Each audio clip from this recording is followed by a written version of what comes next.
입술이 주를 높이며 내 호흡이 주를 섬기니 무엇이 나를 두렵게 하니. 주 잠잠히 나를 비추며 주 가득히 나를 채우니 무엇도 나를 흔들지 못하리. 주 사랑이 내게 들어와 모든 두려움 사라지게 영원히 주 찬양 찬양 내 영혼 춤추리. 주 사랑이 내게 들어와 모든 어둠 사라지게 영원하신 그의 사랑 안에 나 거하리. 내 입술이 주를 높이며 내 호흡이 주를 섬기니 무엇이 나를 두렵게 하니. 주 잠잠히 나를 비추며 주 가득히 나를 채우니 무엇도 나를 흔들지 못하리. 주 사랑이 내게 들어와 모든 두려움 사라지게 영원히 주 찬양 찬양 내 영혼 춤추리. 주 사랑이 내게 들어와 모든 어둠 사라지게 영원하신 그의 사랑 안에 나 거하리. 주 사랑이 내게 들어와 모든 두려움 사라지게 영원히 주 찬양 찬양 내 영혼 춤추리. 주 사랑이 내게 들어와 모든 어둠 사라지게 영원하신 그의 사랑 안에 나 거하리. 목소리 높여. 나 가진 것 없지만 내 안에 기쁨이 넘쳐 흐르네. 나 작은 자 같지만 내 안에 빛이 금박하늘 비추리. 주 사랑이 내게 들어와 모든 두려움 사라지게 영원히 주 찬양 찬양 내 영혼 춤추리. 주 사랑이 내게 들어와 모든 어둠 사라지게 영원하신 그의 사랑 안에 나 거하리. 주 사랑이 내게 들어와 모든 두려움 사라지게 영원히 주 찬양 찬양 내 영혼 춤추리. 주 사랑이 내게 들어와 모든 어둠 사라지게 영원하신 그의 사랑 안에 나 거하리.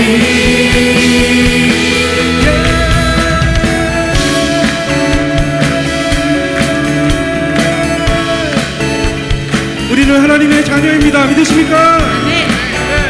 살아계셔서 우리 찬양 가운데 거하실 영광 받으신 우리 예수 그리스도를 찬양합니다. 네. 할렐루야.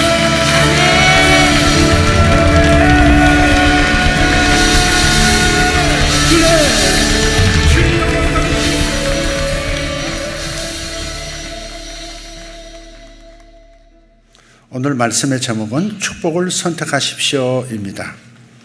축복을 선택하십시오.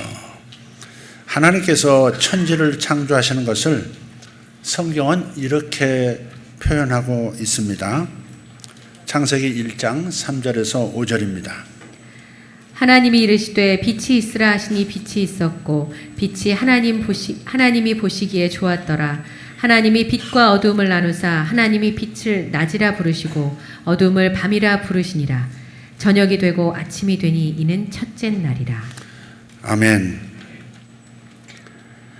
그리고 하나님께서 천지를 창조하셨을 때 그것을 관장하는 자연 법칙도 함께 창조하셨습니다. 그러니까 만물만을 창조하신 게 아니라 만물이 돌아가는 시스템, 그 모든 자연 법칙도 동시에 창조하신 거예요. 그래서 우리가 그 자연 법칙 안에서 살아가도록 하신 것입니다. 대표적인 법칙이 뭡니까? 중력의 법칙이죠. 중력의 법칙과 같은 이 자연 법칙은 저절로 생겨난 것이 아닙니다. 창조된 겁니다. 그런데 불행하게도 세상은 불신자들의 영향을 너무 많이 받아서 그리스도인들조차 세상은 진화됐고 천지가 하늘과 땅이 저절로 생겼다고 우연히 생겨났다고 생각합니다. 그렇지 않습니다. 하나님은 모든 것을 세심하게 계획하셨고 만들어내셨습니다. 창세기 1장 3절 하나님이 이르시되 빛이 있으라 하시니 빛이 있었고 또 1장 9절 하나님이 이르시되 천하의 물이 한 곳으로 모이고 묻이 드러나라 하시니 그대로 되니라. 또 11절 하나님이 이르시되 땅은 풀과 씨 맺는 채소와 각기 종류대로 씨 가진 열매 맺는 나무를 내라 하시니 그대로 되어. 이 말씀들을 보면 하나님께서 아주 정밀하게 계획을 하셨고 또 말씀하심으로써 그 일이 일어나도록 하셨습니다. 그러니까 하나님께서 이렇게 창조하시기 전에 오랜 동안 이것을 마음에 품고 생각하셨던 것이죠. 그리고 마침내 하나님께서 말씀을 선포하셨을 때 이렇게 되어져라 이렇게 선포하셨을 때 그 말씀은 하나님께서 생각해 오시던 것들을 현실로 표출을 시켰습니다. 그리고 이렇게 그분의 피조세계를 말씀으로 표출하시기 전에 이미 세세한 모든 부분까지 마음에 품어 오셨다는 사실을 기억해야 합니다. 저도 오랫동안 그림을 그려왔기 때문에 창작이라고 하는 그 과정을 조금은 알고 있습니다. 그림을 그리든 음악을 만들든 무엇을 하든 간에 먼저 상상력을 동원해서 마음에 품어야 합니다. 하나님의 말씀은 우리가 그의 형상을 따라 만들어졌다라고 하고 있죠. 그래서 저는 우리가 가진 창작의 능력이 하나님께로부터 왔다. 그렇게 저는 믿습니다. 저는 하나님께서 천지를 창조하실 때 가장 세세한 부분까지 생각하셨다고 믿습니다. 세포와 그리고 더 작은 분자 그리고 더 작은 미시세계 원자같이 가장 작은 것까지 하나님께서 세세하게 생각하시고 만드셨기 때문에 그래서 당신께서 만드신 다음에 심히 좋았더라. 너무너무 좋구나. 이렇게 감탄하면서 말씀하신 것입니다. 하나님께서는 모든 것이 완벽하게 돌아가는 곳에서 우리가 살 수 있도록 해주셨고 그래서 우리는 하나님께서 장착해 놓으신 이 자연 법칙과 협력해야 하는 것입니다. 협력한다는 단어를 좀 마음에 두시면 좋겠습니다. 우리는 하나님께서 만들어 놓으신 법칙과 협력해야만 합니다. 하나님께서는 우리가 자연 법칙이 작동하는 방법 그리고 그 안에서 살아가는 방법을 배우기를 원하십니다. 그렇기 때문에 하나님께서 직접 창조하신 자연 법칙을 대체하거나 일시 중지하는 것은 아주 예외적인 경우입니다. 그것을 가리켜서 보통 기적이라고 합니다. 자연 법칙을 대체하거나 또 일시 혹은 좀 길게 중지되는 것, 이것은 기적이에요. 그러니까 축복으로 사는 삶, 기적으로 사는 삶이라는 주제의 설교에서 오래전에 말씀드린 것 같이 우리는 기적보다는 축복으로 사는 방법을 우선적으로 선택해야 합니다. 본래 기적은 하나님께서 의도하신 우리의 삶의 방법이 아닙니다. 우리가 자연 법칙 안에서 사는 방법을 하나님께서는 배우고 사용하기를 원하세요. 잠언 17장 22절을 예로 들어 보겠습니다. 마음의 즐거움은 양약이라도 심령의 근심은 뼈를 마르게 하느니라. 우리 같이 읽어봅시다. 마음의 즐거움은 양약이라도 심령의 근심은 뼈를 마르게 하느니라. 이렇게 말씀하셨어요. 그래서 우리가 기뻐하기로 선택하면 혼과 몸에, 마음과 몸에 유익이 됩니다. 이것이 자연 법칙에 협력하는 거예요. 이것이 피조물을 향한 하나님의 법칙 중에 하나입니다. 하나님께서는 우리가 그분과 교제하고 그 교제 속에서 기쁨으로 충만하도록 만드신 거예요. 그 안에서 건강해지도록 하신 겁니다. 시편 16편 11절에서도 말씀합니다. 주께서 생명의 길을 내게 보이시리니 주의 앞에는 충만한 기쁨이 있고 주의 오른쪽에는 영원한 즐거움이 있나이다. 이렇게 말씀하셨어요. 스트레스 받는다든지 근심 걱정이 마음을 차지한다든지 두려움과 불안, 이런 모든 이 마음 현상들은 모두 인류가 타락한 결과입니다. 하나님은 본래 스트레스를 받고 근심 걱정하고 불안해하고 두려워하도록 짓지 않으셨습니다. 하나님께서 만드신 법칙이 아닙니다. 의학적으로도 이미 발견한 얘기입니다. 스트레스가 이 면역 체계를 망치고 여러 질병에 대해서 취약한 상태로 만들어간다는 것을 이미 발견했어요. 그러나 우리가 주님의 임재 안에서 기쁨 가운데 행할 때 우리 마음에 일어나는 즐거움, 그것은 아주 좋은 약과도 같습니다. 우리가 하나님께서 말씀해 주신 이 법칙과 협력만 한다면 많은 질병들 그리고 건강의 문제들이 우리 몸에 머물지 못하게 될 줄 믿습니다. 또 이런 자연 법칙도 말씀으로 주셨어요. 출애굽기 20장 12절입니다. 내 부모를 공경하라. 그리하면 내 하나님 여호와가 내게 준 땅에서 내 생명이 길리라. 아멘. 아버지와 어머니를 공경하면 우리의 수명이 연장되고 하나님께서 주신 땅에서 오래 살 것이다. 이렇게 법칙을, 자연의 법칙을 세워놓으신 겁니다. 그리고 에베소서 6장 2절 3절에서 신약에서 그것을 다시 확증해 줍니다. 내 아버지와 어머니를 공경하라. 이것은 약속이 있는 첫 계명이니 이로써 내가 잘 되고 땅에서 장수하리라. 아멘. 다 같이 아멘 합시다. 아멘. 이것이 우리가 이 땅에서 잘 살도록 하시려는 하나님의 자연 법칙입니다. 이 법칙에 협력하시라는 겁니다. 그런데 우리가 부모님을 공경하지 않고 오히려 반항만 하는 자녀들이 세상에 많습니다. 모든 부모들이 항상 옳게 행동한다, 그런 말은 아닙니다만은 그럼에도 불구하고 우리는 부모를 공경하기로 선택할 수 있습니다. 우리 부모가 나에게 본이 되지 못하는 면이 있다는 거, 많이 있다는 거 인정합니다. 그러나 그럼에도 불구하고 자녀된 우리는 내가 잘 되기 위해서, 내가 건강하고 장수하기 위해서 부모를 공경하기로, 이 하나님이 세우신 자연 법칙에 협력하기로 결정해야 한다는 겁니다. 권위를 존중하는 거예요. 부모님을 존중하지도 않고 권위에 대항하는 그런 일들이 오늘날 우리나라에도 만연해 있습니다. 기본적인 자세가 무례한 사람들이 많다는 거예요. 그런 태도는 자신의 건강에도 영향을 반드시 미칩니다. 하나님의 세우신 법칙이 그렇기 때문에 그렇습니다. 성경은 분명히 말합니다. 한 사람의 건강은 그들이 부모님을 공경하는가에 매우 직접적인 연관이 있다 하는 겁니다.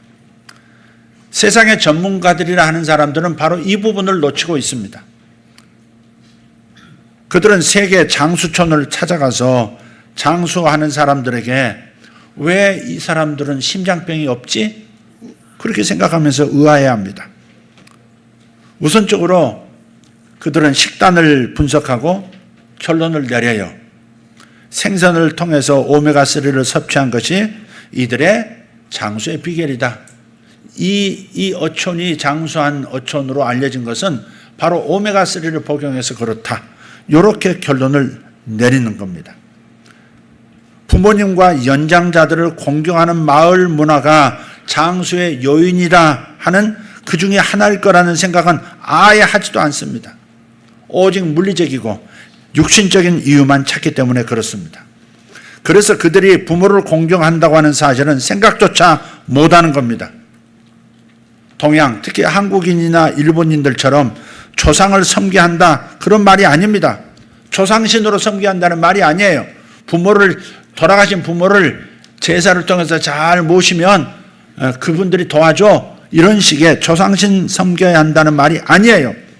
하나님께서 창조한 이 세상에서 우리가 하나님께서 세우신 법칙들을 따른다면 큰 유익이 있을 것이다. 지금 그 말씀을 하고 있는 겁니다. 저는 성경 말씀을 인생 사용 설명서라고 제가 별명을 붙여 자주 표현합니다. 인생 사용 설명서, 그게 성경입니다. 하나님의 말씀은 생명과 건강이라고 성경에 말하고 있어요. 잠언 4장 20절 22절입니다. 내 아들아 내 말에 주의하며 내가 말하는 것에 내 귀를 기울이라. 그것을 내 눈에서 떠나게 하지 말며 내 마음속에 지키라. 그것은 얻는 자에게 생명이 되며 그의 온 육체의 건강이 됨이니라. 아멘. 아멘.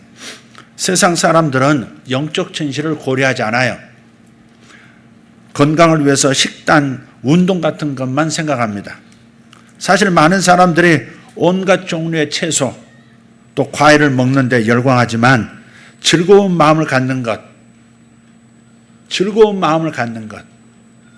그리고 부모님과 노인을 공경하는 것, 그리고 하나님의 말씀을 마음에 품고 사는 것, 이것이 건강의 핵심 요소라는 것은 놓치고 있다는 겁니다. 시편 107편 20절도 보십시오. 그가 그의 말씀을 보내어 그들을 고치시고 위험한 지경에서 건지시는도다. 아멘. 그분이 약을 보내신다, 그분이 뭘 보내신다, 그렇게 말씀하잖아요. 그가 그의 말씀을 보내서 그들을 고치시고 위험한 지경에서 건져주신다, 이렇게 말씀해요. 요즘 제 아내가 저에게 말합니다. 그 팔체질 창시자 권 박사님 돌아가시고 난 다음부터 우리 남편은 체질식을 버린 것 같아요. 왜냐하면 요즘 고기도 잘 먹고, 그래서 그런지 고기를 안 먹으면 힘이 없는 것 같고. 저는 원래 생선보다 고기가 더 맛있었거든요. 대부분 그렇지 않나요? 고기보다는 생선을 더 맛있어 하는 분도 있긴 있어요.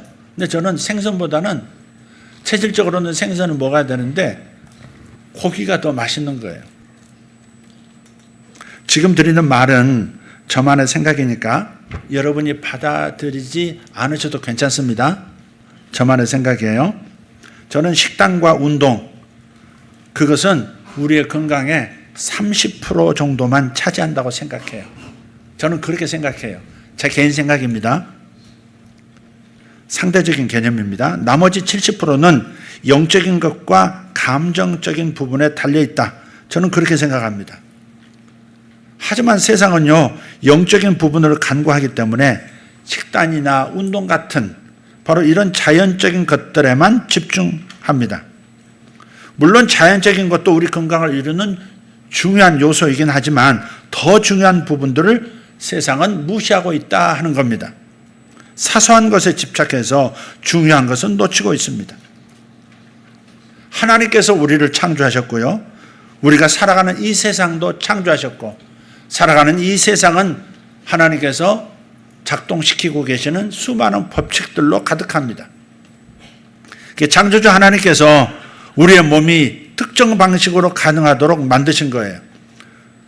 우리의 마음이 만약 스트레스나 두려움, 불안과 걱정, 용서하지 못하는 마음, 쓴뿌리로 가득하면 하나님께서 만드신 온전한 시스템이 손상이 됩니다. 언젠가 우리 강아지 이제 골드가 집에서 이제 키워질 때 어느 날 집에 들어보니까 전선을 보면서 막 으르렁거리는 거예요. 선만 보면 으르렁거리는 거예요. 나중에 보니까 우리 없을 때 전선을 이렇게 쥐어 뜯은 거예요, 이빨로. 그러니까 감전이 되지 않았겠어요? 그러니까 선만 보면 으르렁거리는 거예요. 어떤 건강한 어떤 시스템을 훼손시키면 반드시 몸의 건강에 훼손이 오게 되어 있습니다. 우리가 말씀을 묵상하는 가운데 기쁨을 얻고 평안을 누리고 사랑을 경험하고 하나님께 감사로 행하면서 우리의 생각이 우리 주님께 하나님께 고정되어 있으면 하나님의 축복이 저절로 흘러나오는 것을 경험하시게 될 거예요.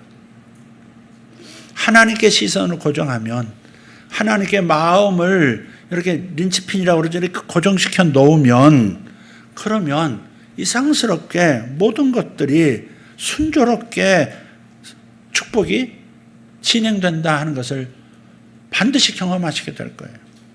질병이라든지 여러 가지 문제들을 겪을 일이 거의 없을 것이고요. 인생의 모든 일이 훨씬 더 잘 돌아갈 것입니다. 아멘. 슬픈 일이지만 실제로 이런 문제가 생기는 것에 교회가 적지 않게 기여하고 있어요. 뭐냐? 교회를 통해서 무조건적인 하나님의 사랑, 그분의 선하심에 대해서 배우기보다는 오히려 교회 와서 정죄감을 갖게 되고 죄책감만 받습니다.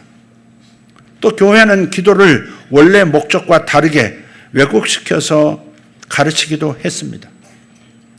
기도라고 하는 것은 근본적으로 하나님과 맺어진 관계를 누리는 거예요. 기도는 하나님과의 관계를 누리는 시간입니다.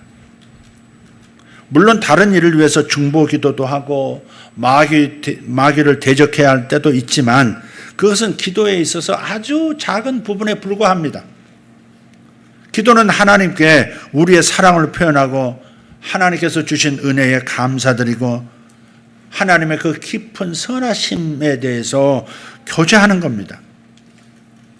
생각해 보세요. 아담과 하와에게 기도할 일이 뭐가 따로 있었겠습니까? 타락 이전에는 에덴 동산에서 옷을 달라고 기도할 필요도 없었고 집을 달라고 기도할 필요도 없었습니다. 먹을 것도 마찬가지. 필요한 모든 것이 이미 있었습니다. 날씨도 완벽했습니다. 비판할 정부도 없었고요. 부흥을 위해서 기도할 필요도 없었습니다. 그러한 기도 제목이 전혀 없는 곳에서는 무엇을 기도했어야 할까요? 저는 생각해 봐요. 아담과 하와가 하나님과 매일 만나서 그냥 교제했다고 믿습니다. 하나님과의 관계를 누렸다고 믿어요. 하나님, 오늘도 아름다운 날을 주셔서 감사합니다. 너무 멋집니다. 저 구름 좀 보세요.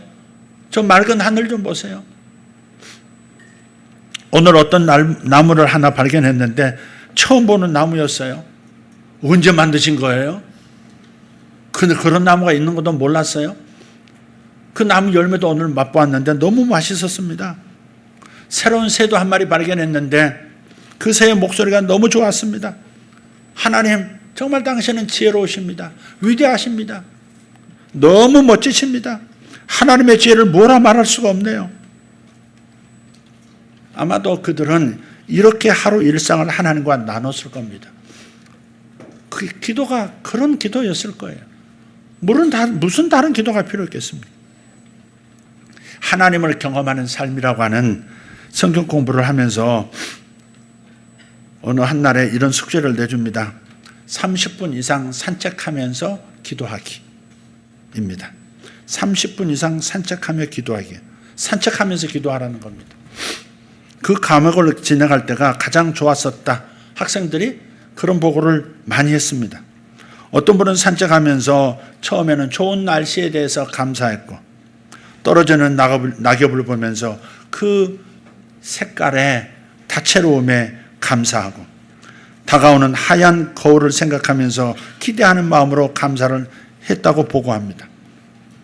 그리고는 가족에 대한 감사가 떠올라서 하나님께 영광을 돌리고 재정에도 하나님께서 도와주셨다 하는 것을 느끼면서 감사를 드렸습니다. 이렇게 감사를 시작하자 하나님의 사랑을 매우 강하게 느꼈다고 이구동성으로 얘기를 했습니다. 그래서 보통 때보다 2배나 걸었는데 다른 일을 하러 가기가 싫었을 정도라고 집에 돌아오기가 싫었을 정도라고 보고했습니다. 그리고 고백합니다. 목사님, 이런 것이 기도인 줄은 미처 몰랐습니다. 저는 항상 무언가를 달라고 간구하고 죄를 생각나게 해서 회개하고 마귀를 꾸짖고 묻고 이런 식으로 기도해 왔거든요. 그런데 이번에 새로운 기도의 장을 발견한 것 같습니다. 이게 모든 분들의 고백이었습니다. 정말 장담합니다. 여러분이 이렇게 하나님과 교제하는 마음으로 기도한다면, 그렇게 하나님께 다가가신다면 다른 일들은 초자연적으로 알아서 돌아간다는 것을 발견하게 될 거예요. 지금 교회 리모델링이 이제 막바지에 도달했습니다. 이번 주에 마치게 될 거예요. 근데 이 교회가, 우리 교육관이, 식당이 새롭게 리모델링 되는 것도 감사하지만 저의 경우도요, 이렇게 교회에 새로운 일이 진행되고 있다는 것과 함께 가는 것을 보여주셨습니다. 생각지도 못했던 일이 생겼어요. 그건 뭐냐? 저를 명예노회장으로 추대를 한 겁니다. 노회에서. 노회장이라는 직분을 그 200여 교회, 뭐 큰 교단은 뭐 그보다 더 많을 수 있는, 노회는 큰 노회는 더 많은 교회가 있겠습니다만은 목회자들은 그 숫자가 더 훨씬 더 많죠. 그 노회의 최고 수장이니까. 그래서 목회자라면 거의 누구나 다 바라는 바입니다. 감리교 목사님들은 감리사가 되기를 원하고, 장로교 목사님들은 노회장이 되기를 원하는 마음이 있어요. 심지어 어떤 교회는 성도들에게 노회장 이번에 당선되도록 3일 동안 금식 기도해달라고 그렇게 기도를 시키는 목사님도 많습니다. 가만히 보면 저도 명예를 좋아하는 것 같습니다. 명예 좋아합니다. 제가 일부러 자리를 추구하진 않지만 누군가가 나를 명예롭게 만들어준다면 거절하고 싶지 않습니다. 노에서요, 한번 우리 헌안 한번 보여주시면 좋겠네요. 이게 법을 이렇게 이제 법 개정을 위해서 올리는 겁니다. 이게 여기 보면 요 아래 내려가서 노회 규칙 개정 이렇게 있을 겁니다. 그래 현행이 있고요, 개정안이 있어요. 현행의 법이 뭐냐면 임원을 두는 방식인데 1항 위에의 임원과 명예노회장은 둘 수 없다입니다. 우리 교단 역사상, 그리고 우리 노회 역사상 명예노회장은 꿈도 꾸지 못하도록 법으로 못 박아놨습니다. 노회도 법이요 하면 아무 말도 못 할 수 없거든요. 법이랬는데 뭐. 근데 개정안이 이번에 헌안으로 올라간 거예요. 그러니까 1항 이외의 임원과 명예노회장은 둘 수 없다. 그래서 단 본노회 소속 20년 이상인 자로 부노회장을 거친 자는 명예노회장 추대를 할 수 있다. 이렇게 법을 바꿔가지고 총회에 다 문의하고 총회에서도 허락을 해주고 해서 법이 이번 주에 그냥 법이 바뀐 거예요. 법을 바꾸면서 그 밑에 명예노회장 추천회권 해서 제 이름이 이렇게 나옵니다. 그래가지고 한번 보시면 노회장 패도 멋지게 만들어서 좋습니다. 명예노회장 추대패. 이런 걸 보여주는 거 보면 저도 명예를 좋아하는 거예요. 이렇게 새솔로에서 이렇게 했습니다. 그 뚜껑은 안 보여준, 뚜껑도 자개로 만들어가지고 이렇게 해서 여지껏 노회장 패보다 훨씬 좋은 수준으로 비싼 걸로 해서 저한테 넘겨주시더라고요. 그게 만장일치로 명예노회장이 됐습니다. 명예노회장 하니까 이름만 있는 게 아니고 실제 노회장 직함으로 이제 노회에서 이제 권한을 행사할 수 있는 그런 지위가 된 겁니다. 감사한 일이죠. 누가 나를 뭐 이렇게 박수 쳐준다는데 그걸 뭐 굳이 안 받겠다고 그럴 필요는 없죠. 사랑으로 저를 존중해서 저를 인정해서 그렇게 해주는 거니까 제가 받아들였습니다.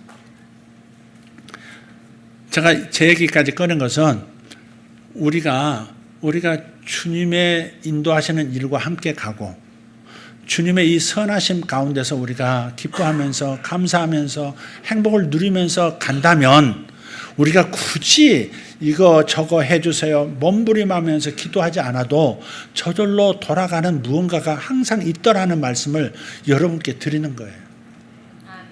굳이 제 얘기까지 그래서 끌어드린 겁니다. 여러분이 그저 하나님과 교제하는 마음으로 기도하신다면 다른 일들은 초자연적으로 알아서 돌아간다. 알아서 돌아간다. 할렐루야. 이걸 꼭 경험하기를 예수 이름으로 축복합니다. 반면에 하나님의 말씀대로 행하지 않으면 스트레스를 받게 되고 괜히 비참해지고 쓴뿌리가 생겨서 잦은 논쟁이 생기고 그러다가 용서하지 못하고 결국 여러 가지 문제를 겪게 됩니다. 그렇게 되면 그 사람은 기적이 필요한 상태가 되는 거예요. 그래서 이렇게 다시 기도하는 겁니다. 하나님, 저의 삶에 기적을 베풀어 주세요. 사람의 힘으로 안 됩니다. 기적을 좀 주세요. 이렇게 기도할 수밖에 없게 되는 거예요.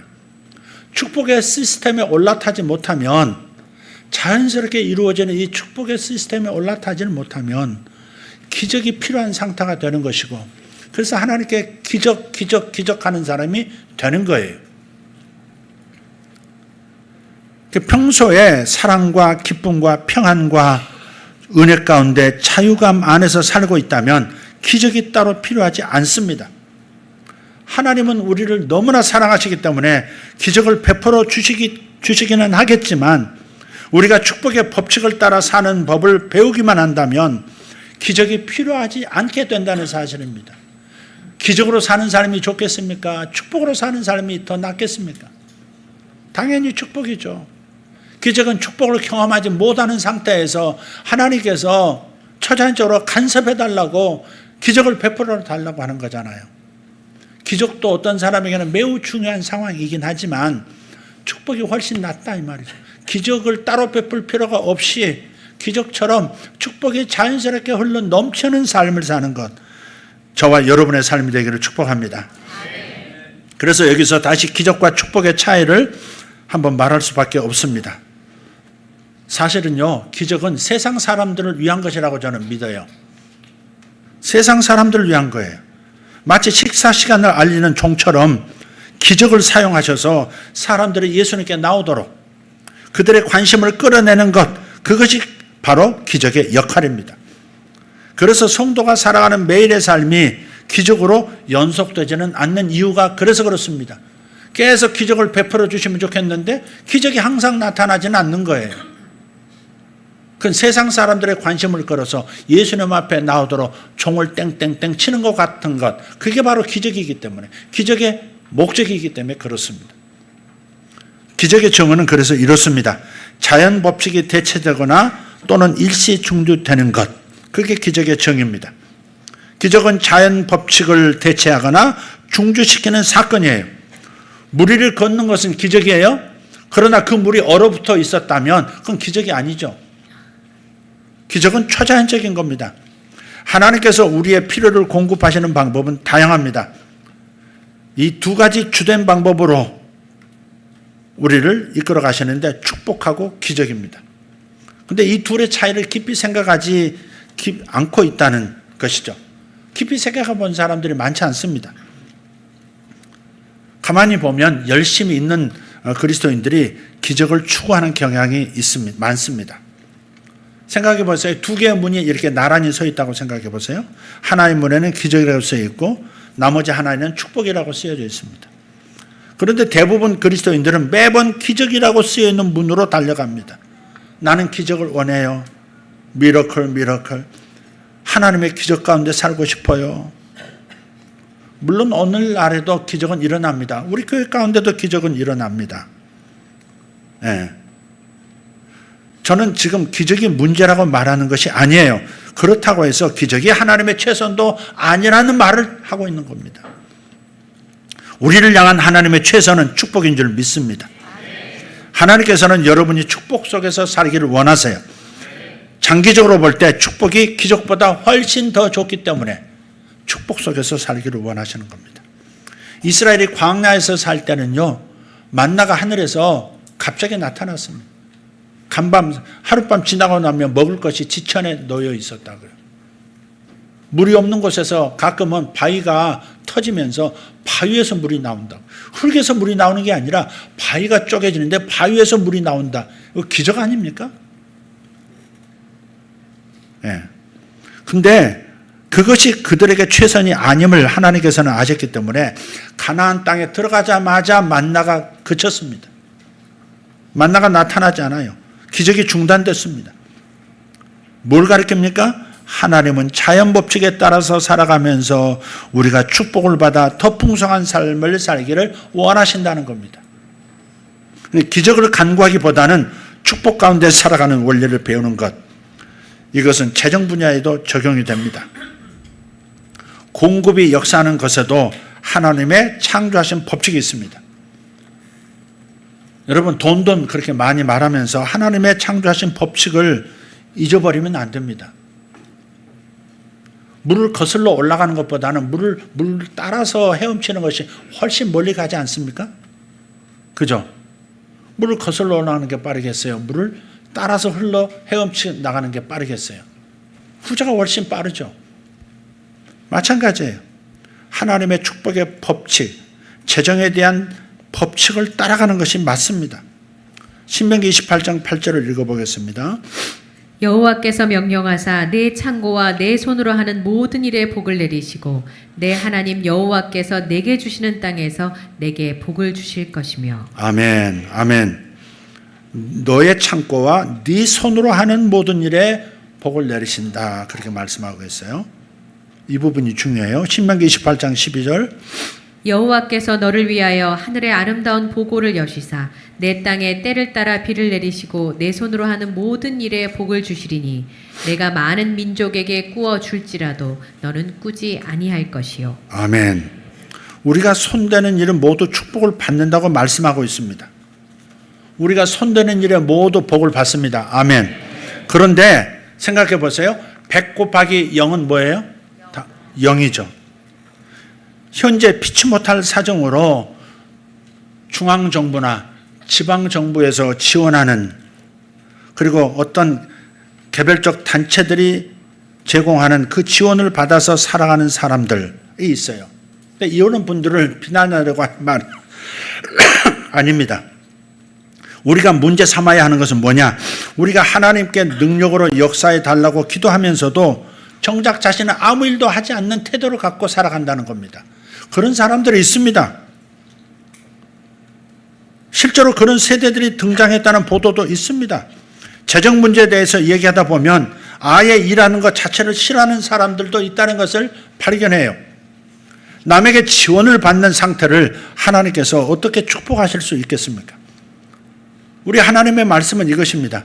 우리가 손대는 것은 하나님께서 여러 배로 늘려주실 수 있다, 이렇게 말씀하고 있는 거예요.